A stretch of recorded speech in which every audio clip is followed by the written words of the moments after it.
আমার কলিজার টুকরা সন্তানটাকে এক নজর দেখার জন্য এসেছি।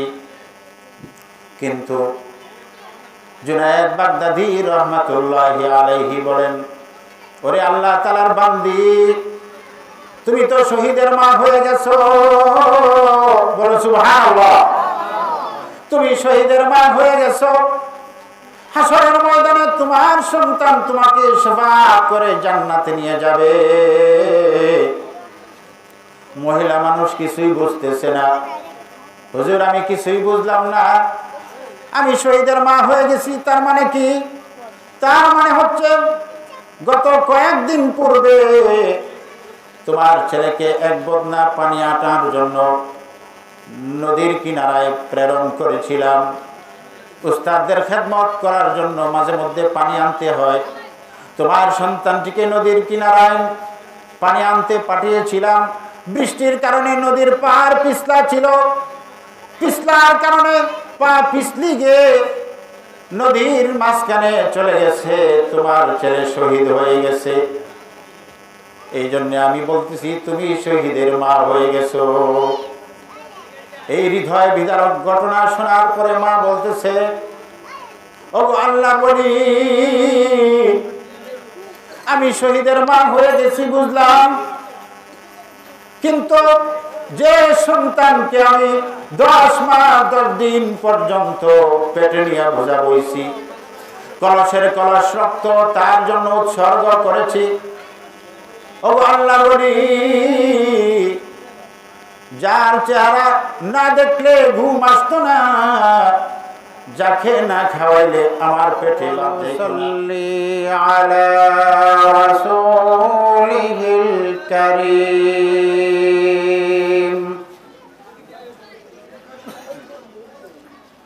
আম্মা বা'দ। আমার সাথে সকলেই পড়ুন, আউযু বিল্লাহি মিনাশ শাইতানির রাজীম। বিসমিল্লাহির রহমানির রহিম। ইন্নামা ইয়াখশাল্লাহা মিন ইবাদিহিল উলামা।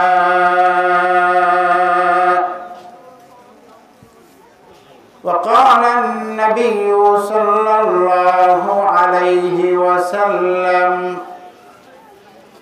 إن العلماء ورثة الأنبياء.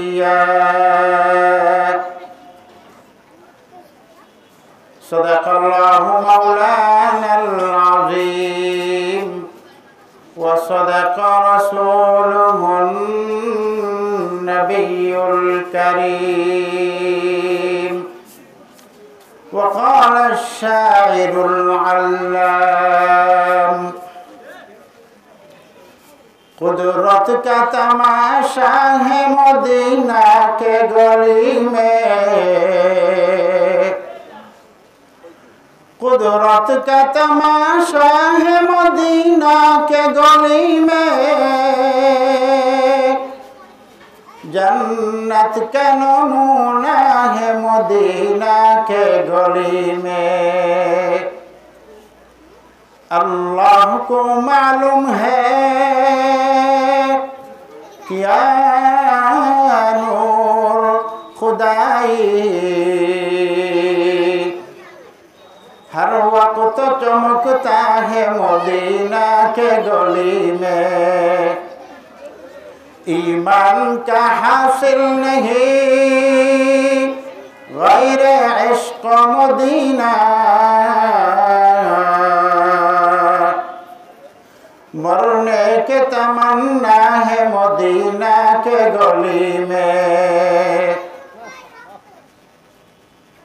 मुख्तसर दुरूद शरीफ पाठ करिए। अल्लाहुम्मा सल्लि अला मुहम्मदिन नबिय्यिल उम्मी وعلى آله وسلم تسليما محبতের সহিত জিকির করি লা ইলাহা ইল্লাল্লাহ লা ইলাহা ইল্লাল্লাহ লা ইলাহা ইল্লাল্লাহ লা ইলাহা ইল্লাল্লাহ ঝুলতে থাকে নূরের খুঁটি পড়লে মুখে কালিমা ঝুলতে থাকে নূরের খুঁটি পড়লে মুখে কালিমা বান্দাকে মাফ করার আগে ওই খুঁটি আর থামে না জুড়ে লা ইলাহা ইল্লাল্লাহ লা ইলাহা ইল্লাল্লাহ লা ইলাহা ইল্লাল্লাহ এই কালিমার কত ওজন মুসা তুমি জানো না আসমান জমিন ওজন করলেও তাহার সমান হবে না জুড়ে লা ইলাহা ইল্লাল্লাহ লা ইলাহা ইল্লাল্লাহ লা ইলাহা ইল্লাল্লাহ লা ইলাহা ইল্লাল্লাহ মুহাম্মাদুর রাসূলুল্লাহ সাল্লাল্লাহু আলাইহি ওয়াসাল্লাম আল্লাহর নামে কিছু জিকির করি আল্লাহু আল্লাহ আল্লাহু আল্লাহ আল্লাহু আল্লাহ আল্লাহু আল্লাহ আল্লাহু আল্লাহ আল্লাহু আল্লাহ আল্লাহু আল্লাহ আল্লাহু আল্লাহ গাছের ডালে ডাকলে পাখি কিচির মিচির শোনা যায় কিন্তু তারা জিকির করে নবী সুলাইমান তা বুঝতে পায় আল্লাহু আল্লাহ আল্লাহু আল্লাহ আল্লাহু আল্লাহ আল্লাহু আল্লাহ লা ইলাহা ইল্লাল্লাহ মুহাম্মাদুর রাসূলুল্লাহ সাল্লাল্লাহু আলাইহি ওয়াসাল্লাম আলহামদুলিল্লাহ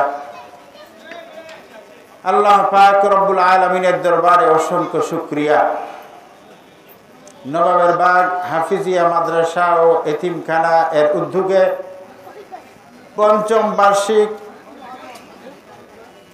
ওয়াজ ও মাহফিলের সম্মানিত সভাপতি প্রধান অতিথি প্রধান বক্তা উপস্থিত হযরত উলামায়ে কেরাম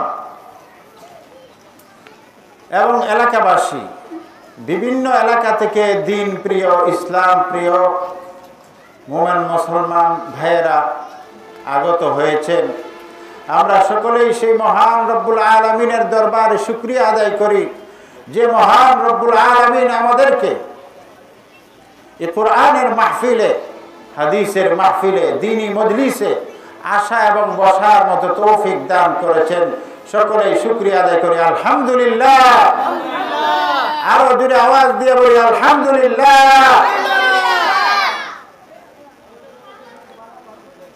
সম্মানিত উপস্থিতি পবিত্র কোরআনে কারীম থেকে সূরা ফাতির 22 নম্বর পারার 16 নম্বর পৃষ্ঠা সূরাতুল ফাতিরের 28 নম্বর আয়াতের সামান্য অংশ তিলাওয়াত করেছি একটা আয়াত পূর্ণ তিলাওয়াত করি না একটা আয়াতের সামান্য অংশ তিলাওয়াত করেছি এবং অসংখ্য অগণিত হাদিস থেকে একটা হাদিসের টুকরা হাদিসের একটা অংশ আপনাদের সম্মুখে তিলাওয়াত করেছি আল্লাহ পাক রব্বুল আলামিন যদি তৌফিক দান করেন, তাহলে ওই আয়াত ও হাদিসকে সামনে রেখে সংক্ষিপ্ত আলোচনা করব ইনশাআল্লাহ। সম্মানিত এলাকাবাসী, আমার আওয়াজ যত দূর পর্যন্ত যায়, তাদের সকলকে অনুরোধ করে বলবো, পুরুষ এবং মহিলা উভয়ের ওয়াজ শোনার ব্যবস্থা আছে পৃথকভাবে। মহিলা যারা আছে তাদেরকে পর্দার সহিত ওয়াজ শোনার ব্যবস্থা আছে। পুরুষ যারা আছে তাদেরকে সুন্দর প্যান্ডেল করা হয়েছে। তাদের সকলকে অনুরোধ করব, সরাসরি যদি মাহফিলের মধ্যে এসে শুনতে পারেন, তাহলে অনুরোধ করে আপনারা মাহফিলের মধ্যে চলে আসুন। আর যদি কোনো ব্যস্ততার কারণে আসতে না পারেন, অন্তত আমি এলাকার ইমাম হিসাবে আমার কথাগুলি এলাকার দিকে বিবেক বিবেচনা করে চিন্তা করে কিছু কথা কোরআন ও হাদিস রিসার্চ করে আপনাদের খেদমতে হাজির হয়েছি। আপনারা মনোযোগ সহকারে শ্রবণ করার জন্য চেষ্টা করবেন ইনশাআল্লাহ। ভাইরা আমার, বন্ধুরা আমার, পবিত্র কোরআনে কারীমের মধ্যে 22 নম্বর পারার সূরাতুল ফাতিরের 28 নম্বর আয়াতের মধ্যে আল্লাহ তাআলা বলেন, ইন্নামা ইয়াখশাল্লাহা মিন ইবাদিহিল উলামা। জোরে জোরে বলুন সুবহানাল্লাহ, আওয়াজ দিয়ে বলুন সুবহানাল্লাহ, নারে তাকবীর। আল কোরআনের আলো, আল কোরআনের আলো, আল হাদিসের আলো। আলহামদুলিল্লাহ, যারা উপস্থিত আছে আলহামদুলিল্লাহ মনোযোগ সহকারে শ্রবণ করতেছে। পবিত্র কোরআনে কারীমের মধ্যে আল্লাহ পাক রব্বুল আলামিন বলেন, ইন্নামা ইয়াখশাল্লাহা মিন ইবাদিহিল উলামা। আল্লাহ তাআলা বলেন, নিশ্চয় আমার যত বান্দা আছে, বান্দাদের মধ্য থেকে আমি আল্লাহ তাআলাকে সবচাইতে বেশি ভয় পাই উলামায়ে কেরাম। বলো সুবহানাল্লাহ। কারা বেশি ভয় পায়? আরো জোরে আওয়াজ দিয়ে বলুন, কারা বেশি ভয় পায়? কে বলেছে? আল্লাহ পাক রব্বুল আলামিন বলতেছেন, উলামায়ে কেরামগণ আমাকে সবচাইতে বেশি ভয় পায়। বলো সুবহানাল্লাহ। উলামায়ে কেরাম সম্পর্কে আল্লাহর রাসূল সাল্লাল্লাহু আলাইহি ওয়াসাল্লাম বলেন, উলামা উম্মতি কাআম্বিয়াই বানি ইসরাঈল। আল্লাহর রাসূল সাল্লাল্লাহু আলাইহি ওয়াসাল্লাম বলেন, উলামায়ে কেরামগণ হচ্ছে এত ফজিলত, বনি ইসরাইলের নবীর মর্যাদা নিয়ে হাসরের ময়দানে আমার উম্মতের মধ্যে যারা আলেম তারা উদিত হবে। বলো সুবহানাল্লাহ। আর আওয়াজ দিয়ে বলো সুবহানাল্লাহ। ভাইরা আমার, বন্ধুরা আমার, পর্দার আড়ালের মা বোনেরা, তাহলে বোঝা গেল বনি ইসরাইলের নবীদের মর্যাদা যারা হাসরের ময়দানে পাবেন, এরকম আলেম 5 জন নবীর মর্যাদা নিয়ে আর উঠবেন যারা, এরকম 5 জন আলেম এই এলাকার মধ্যে আগমন করিবেন। বলো সুবহানাল্লাহ। তাহলে তাদের আলোচনা শোনার প্রয়োজন আছে না? শুধু তাই নয়, আল্লাহর রাসূল সাল্লাল্লাহু আলাইহি ওয়াসাল্লাম বলেন, ইন্নাল উলামা ওয়ারাসাতুল আম্বিয়া। আল্লাহর রাসূল সাল্লাল্লাহু আলাইহি ওয়াসাল্লাম বলেন, ইন্নাল উলামা, উলামায়ে কেরাম হচ্ছে ওয়ারাসাতুল আম্বিয়া, নবীগণের ওয়ারিস। ওয়ারিস কারা হয়? আপনারা বলেন। সন্তানেরা হয়। সন্তানেরা হয় না? আম্বিয়ায়ে কেরামগণ টাকা পয়সা দিনার দিরহাম কোনো কিছুই রেখে যায় না, ইলম রেখে গেছে। এই জন্যে ইলমের মিরাস উলামায়ে কেরামগণ হয়েছে। উলামায়ে কেরামগণ হচ্ছে নবীগণের সন্তান, বলুন সুবহানাল্লাহ। এরকম নবীগণের সন্তান 5 জন এই এলাকার মধ্যে আজকে আগমন হবে, বলুন সুবহানাল্লাহ। ভাইরা আমার, বন্ধুরা আমার, পর্দার আড়ালের মা ও বোনেরা, এরকম নবীজির একটা হাদিস শ্রবণ করার জন্য আগেকার জমানায় শত শত কিলোমিটার যাইতো, এরপরে একটা হাদিস শুনতো। কিন্তু আফসোসের সহিত বলতে হয়, লক্ষ লক্ষ টাকা খরচ করে আজকের যে হাদিস শোনানোর মাহফিল করা হয়েছে, এই মাহফিলের মধ্যে যদি এত কাছে থেকে কাছে যদি আমরা আসতে না পারি, হাসরের ময়দানে যদি আল্লাহ তাআলা জিজ্ঞাসা করে, নবীদের মর্যাদা রাখবে যে সমস্ত উলামায়ে কেরাম হাসরের ময়দানে, এরকম উলামায়ে কেরাম 5 জন তোমাদের এলাকার মধ্যে গিয়েছিল, তোমরা কথা কেন শুনলে না? উত্তর দেওয়ার কোনো উপায় থাকবে না, ঠিক না বেটি? এই জন্যে নারী পুরুষ সকলকে আমি অনুরোধ করে বলবো, যাদের কানে আমার আওয়াজ যাচ্ছে সকলেই আমার কথাগুলি শোনার জন্য। উলামায়ে কেরামগণের এত ফজিলত, উলামায়ে কেরাম হওয়ার আগে মাদ্রাসায় যখন ভর্তি হয় তখন থেকেই আলেমদের ফজিলত শুরু হয়ে যায়, বলুন সুবহানাল্লাহ। আরো আওয়াজ দিয়ে বলুন সুবহানাল্লাহ। নারায়ে তাকবীর। আল কোরআনের আলো, আল হাদিসের আলো। তো আওয়াজ করলে সবাই চলে আসবে ইনশাআল্লাহ। ভাইরা আমার, বন্ধুরা আমার, একটা সন্তান যখন কোনো মাদ্রাসার মধ্যে ভর্তি হয়, যখন সে ঘর থেকে বের হয়ে মাদ্রাসার দিকে যেতে থাকে, সঙ্গে সঙ্গে তার পায়ের নিচে রহমতের ফেরেশতারা নূরের পাকা বিছিয়ে দেন, বলো সুবহানাল্লাহ। আওয়াজ দিয়ে বলো সুবহানাল্লাহ। আমি আপনি যারা মাদ্রাসায় পড়ে না, তারা যদি হাঁটে, মাটি ছাড়া কোনো কিছু নাই, কিন্তু মাদ্রাসার একজন ছাত্র সে যদি রাস্তা দিয়ে হাঁটে, নূরের তৈরি ফেরেশতারা নূরের পাকা বিছিয়ে দেন, বলুন সুবহানাল্লাহ। আর আওয়াজ দিয়ে বলুন সুবহানাল্লাহ।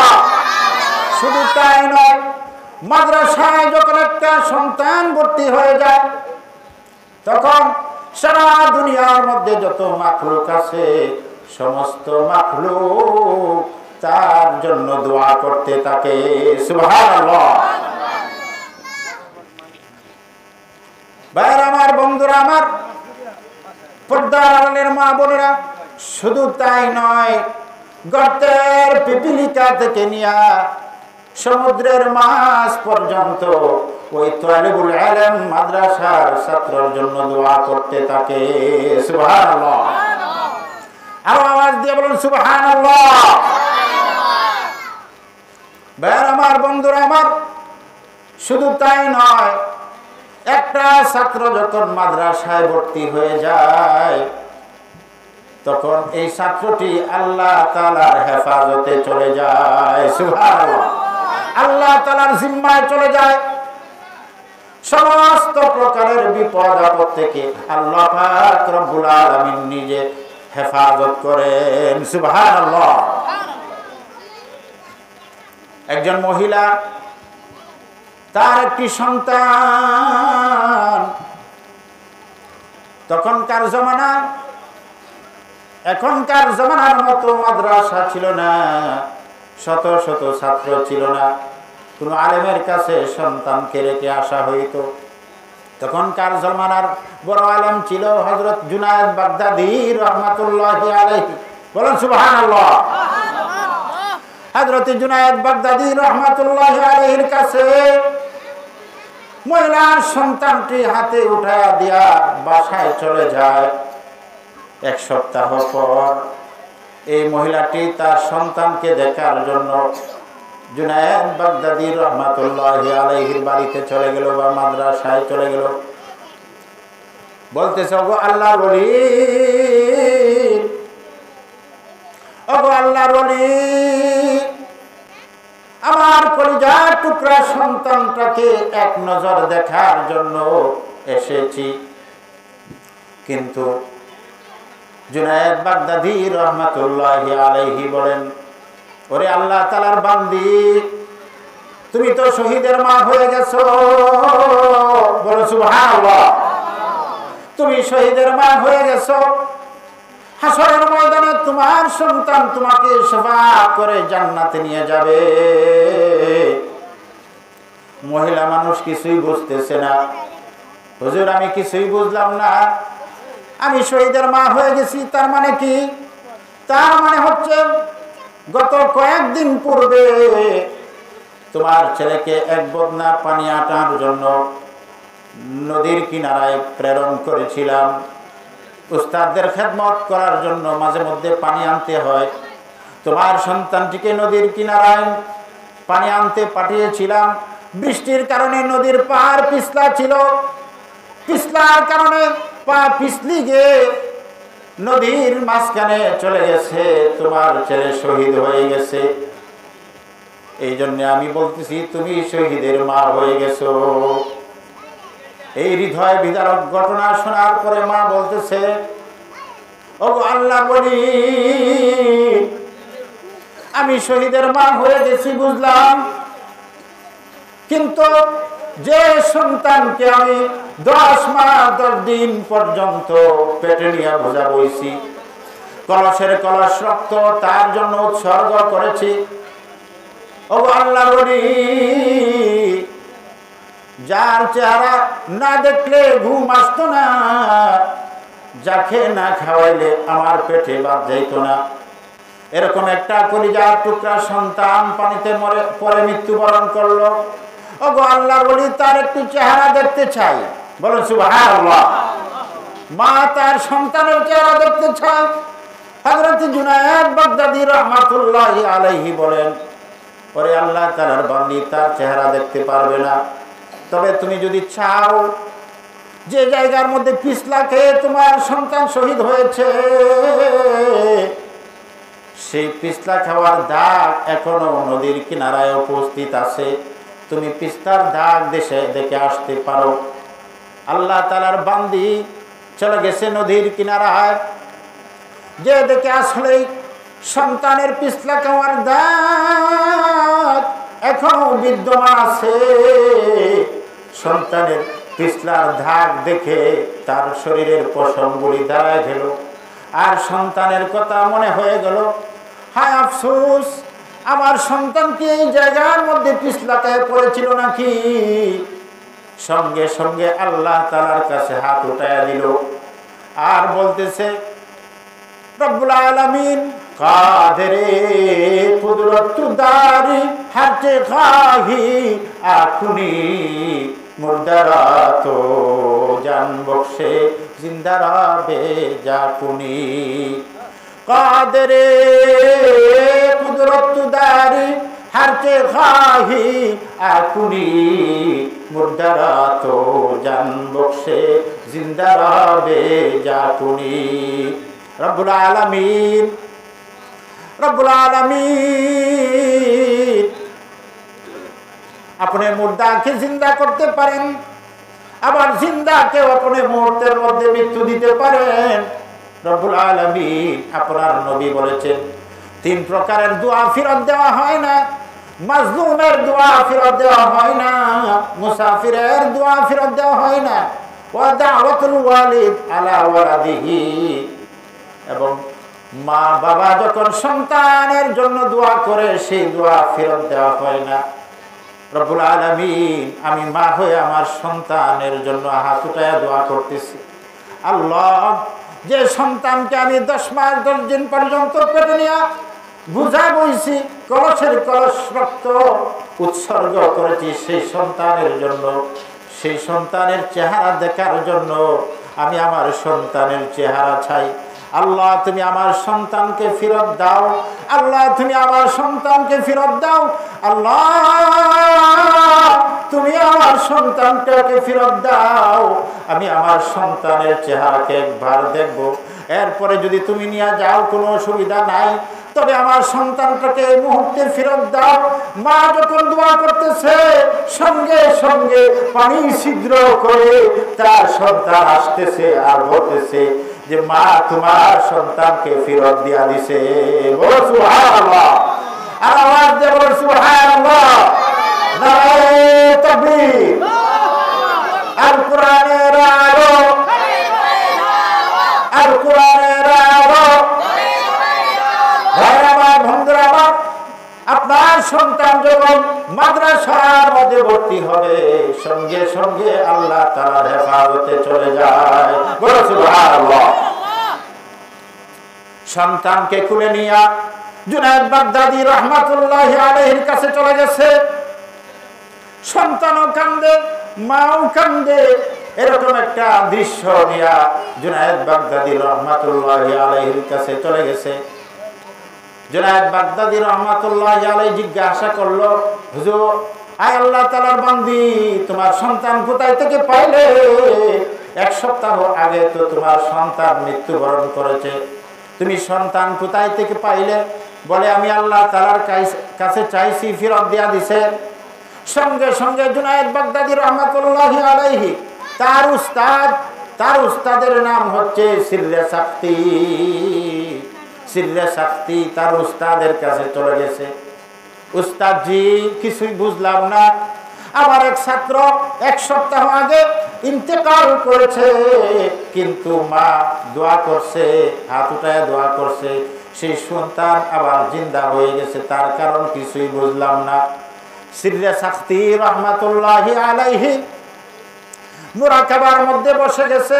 মুরাকাবার মাধ্যমে আল্লাহ পাক রব্বুল আলামিনকে জিজ্ঞাসা করতেছে, রব্বুল আলামিন, সন্তানটি এক সপ্তাহ আগে ইন্তেকাল করলো, কিভাবে জিন্দা হয়ে গেল? সিররে সাক্তি রাহমাতুল্লাহি আলাইহি আল্লাহ তাআলা বলেন, আয় সিররে সাক্তি, আমি তো এক সপ্তাহের আগে নয়, বরং 100,000 কোটি বছর আগেও যদি মৃত্যুবরণ করে তাকেও জিন্দা করতে পারি। মুর্দায়ে সদর, মুর্দায়ে সালেহ তুরা সালেহ কুনাদ, আমি 100 বছর পূর্বের মুর্দাকে আমি জিন্দা করতে পারি, যেমন উযায়ের নবীকে আমি 100 বছর পর আমি জিন্দা করেছি। বলো সুবহানাল্লাহ। আয় জুনায়েদ বাগদাদী, আয় সিররে সাক্তি, এই মাদ্রাসার ছাত্রটি যখন নদীর কিনারায় পিছলাকায় পড়ে গেছে, সঙ্গে সঙ্গে পানির নিচে যত মাখলুক আছে, যত মাছ আছে, যত কীট পতঙ্গ আছে, সমস্ত মাখলুক আল্লাহ তাআলার কুদরতি কদমের মধ্যে সেজদায় পড়ে গেছে। বলো সুবহানাল্লাহ। আর বলতেছে, রব্বুল আলামিন, তোমার দ্বীনি ইলম শিক্ষা করার জন্য মাদ্রাসার ছাত্র এসেছিল, আর নামাজের জন্য ওযুর পানি নিতে এসেছিল, পানির মধ্যে পড়ে গেছে, আল্লাহ তুমি হেফাজত করো। তখন আমি ওই তালেবুল ইলমকে হেফাজত করেছি। বলো সুবহানাল্লাহ। মা চেয়েছে, আমার হেফাজত থেকে মায়ের হেফাজতে দিয়েছি। বলো সুবহানাল্লাহ। আর আওয়াজ দিয়ে বলো সুবহানাল্লাহ। ভাইরা আমার, বন্ধুরা আমার, মাদ্রাসার মধ্যে পড়াইলে আপনার সন্তান আল্লাহ তাআলার জিম্মায় চলে যাবে। আর কোন মতে যদি হাফেজুল কোরআন হইতে পারে, আল্লাহ পাক রব্বুল আলামিন আপনার সন্তানকে জান্নাত দান করিবেন। বলো সুবহানাল্লাহ। وقال النبي صلى الله عليه وسلم من قرأ القرآن فاستظهره وحل حلاله وحرم حرامه أدخله الله الجنة। আপনার সন্তান যদি হাফিজুল কোরআন হইতে পারে আর হালাল হারাম মানিয়া মৃত্যুবরণ করতে পারে, নবীজি বলেন আদখালাহুল্লাহুল জান্নাহ, আল্লাহ পাক রব্বুল আলামিন তাকে জান্নাত দান করিবেন। বলো সুবহানাল্লাহ। আর আওয়াজ দিয়ে বলুন সুবহানাল্লাহ। ভাইরা আমার, বন্ধুরা আমার, পর্দার আড়ালের মা বোনেরা, লক্ষ্য করে শুনতে থাকুন। শুধু আপনার সন্তান একা জান্নাতে যাবে না, বরং আরো এমন 10 জনকে জান্নাতে নিয়ে যাবে যাদের জন্য জাহান্নাম সাব্যস্ত হয়ে গেছে। বলো সুবহানাল্লাহ। আওয়াজ দিয়ে বলো সুবহানাল্লাহ। এই দেশের মধ্যে একজন আল্লাহর ওলি ছিল নুরউদ্দিন গহরপুরি রাহমাতুল্লাহি আলাইহি। তিনি বলেছেন কোন 10 জনকে জাহান্নাম থেকে শাফাত করে জান্নাতে নিয়ে যাবে। কোন 10 জন? এই 10 জন কারা বলবো আপনাদেরকে। 1 নাম্বার হচ্ছে মা বাবা, 2 জন হয়ে গেল। দাদা দাদি, নানা নানি, শ্বশুর শাশুড়ি এবং মা বাবা, এই 10 জন। মা বাবা তো বলা হয়েছে না? মা বাবা, শ্বশুর শাশুড়ি, দাদা দাদি, নানা নানি এবং যাদের সহযোগিতায় সে হাফিজুল কোরআন হয়েছে তাদেরকে বলা হয় নজিক মাস্টার এবং লজিক মাস্টারনি, অথবা যাদের অবদানে সে হাফিজুল কোরআন হয়েছে এরকম 2 জন লোককেও শাফাত করে জান্নাতে নিয়ে যাবে। বলুন সুবহানাল্লাহ। ভাইরা আমার, বন্ধুরা আমার, হাফিজুল কোরআনকে যখন আল্লাহ তাআলা বলবে যাও তুমি জান্নাতের মধ্যে চলে যাও, সঙ্গে সঙ্গে হাফিজুল কোরআন বলবে না আমি একা জান্নাতে যাব না। যিনি আমাকে 10 মাস 10 দিন পর্যন্ত পেটে ধারণ করেছে, কলসের কলস রক্ত উৎসর্গ করেছে, সেই মাকে না নিয়ে আমি জান্নাতে যাব না। বলুন সুবহানাল্লাহ। যে বাবা মাথার গাম পায়ে ফেলে রুজি রোজগার করে আমার সব কিছুর ব্যবস্থা করেছে, সেই বাবাকে না নিয়ে আমি জান্নাতে যাব না। বলুন সুবহানাল্লাহ।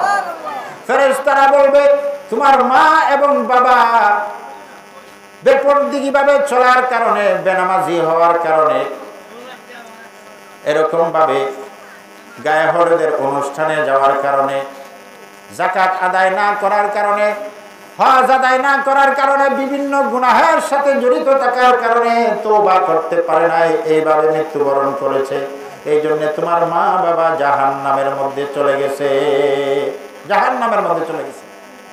হাফিজুল কোরআন বলবে জাহান্নাম থেকে যতক্ষণ পর্যন্ত আমার মা বাবাকে উঠাইয়া না আনা হয় ততক্ষণ পর্যন্ত আমি জান্নাতে যাব না। বলুন সুবহানাল্লাহ। হাফিজুল কোরআন দাঁড়ায় থাকবে মা বাবার জন্য, জান্নাতে নিয়ে যাওয়ার জন্য দাঁড়ায় থাকবে। এরপরে জাহান্নাম থেকে, জাহান্নামের যে ফেরেশতারা আছে ওই সমস্ত ফেরেশতারা 2টা আঙ্গরা ওই হাফিজুল কোরআনের সামনে ফেলাইবে। তার মানে হচ্ছে ইট কলার মধ্যে, ইট যে বানায় ইট কলার মধ্যে বিশাল বড় বড় গাছের চুন দেওয়া হয়, পুরাইতে পুরাইতে যখন আঙ্গরা হয়ে যায়, এরকম 2টি আঙ্গরা কয়লা, আগুনের কয়লা হাফিজুল কোরআনের সামনে পাঠাইবে, ফেলাইবে। বলবে এগুলি কি? এগুলি হচ্ছে তোমার একজন মা আর একজন হচ্ছে বাবা, তারা জাহান্নামের আগুনের মধ্যে পুরাইতে পুরাইতে তারা কয়লা হয়ে গেছে। এই দৃশ্য দেখে মা বাবাও কাঁদবে, হাফিজুল কোরআনও কাঁদবে। এই দৃশ্য দেখে আল্লাহ তাআলার রহমতের দৃষ্টি হবে। আর ফেরেশতাদেরকে বলবে আয় ফেরেশতারা জলদি করে ওই 2টি আঙ্গরাকে আবে হায়াতের মধ্যে নিক্ষেপ করো।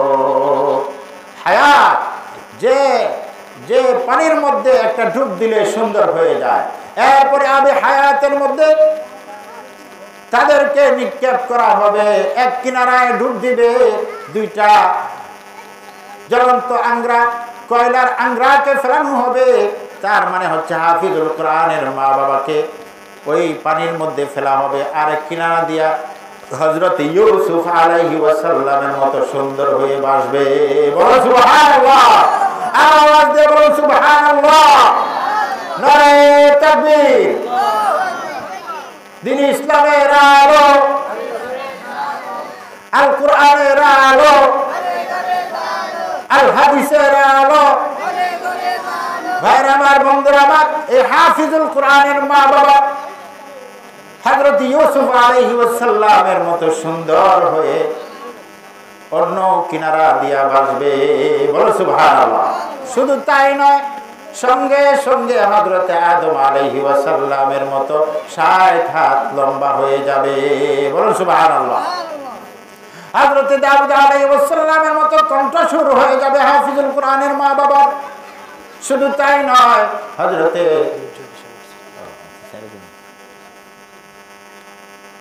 ঈসা আলাইহিস সালামের মতো 33 বছরের নওজোয়ান হয়ে যাবে। বলো সুবহানাল্লাহ। রাসূলুল্লাহ সাল্লাল্লাহু আলাইহি ওয়াসাল্লামের মতো আরবি জবানে হাফিজুল কোরআনের মা বাবা কথা বলতে পারবে। সুবহানাল্লাহ। আমার বন্ধুরা আমার, এই জন্য মাদ্রাসায় পড়াইবেন। মাদ্রাসায় পড়াইলে যদি কোনো মতে হাফিজুল কোরআন হয়ে যায়, হালাল হারাম মানিয়া চলতে পারে, নিজেও জান্নাতে যাবে, মা বাবাকেও জান্নাতে নিয়ে যাবে। বলুন সুবহানাল্লাহ। সম্মানিত হাজিরিন, আল্লাহ পাক রব্বুল আলামিন আমাদের সন্তানদেরকে মাদ্রাসায় ভর্তি করে হাফিজুল কোরআন, আলেম, এই যুগের শ্রেষ্ঠ হাফেজ, শ্রেষ্ঠ আলেম হওয়ার মতো আমাদের সন্তানদেরকে তৌফিক দান করুন। সকলে বলি আমিন। ওয়া আখিরু দাওয়ানা আনিল হামদুলিল্লাহি রাব্বিল আলামিন। আমার সময় শেষ হয়ে গেছে। এই যুগের বাতিলের আতঙ্ক আল্লামা মুফতি হামিদ জহিরি সাহেব চলে এসেছেন। আমি তো মেজবান, আমি তিনাদের ওয়াজ শ্রবণ করব। আমি তো ওয়াজ করার জন্য আজকে নয়, আমি ওয়াজ শ্রবণ করব। তো আমার সময় শেষ হয়ে গেছে। ওয়া আখিরু দাওয়ানা আনিল হামদুলিল্লাহি রাব্বিল আলামিন। আসসালামু আলাইকুম ওয়া রাহমাতুল্লাহ।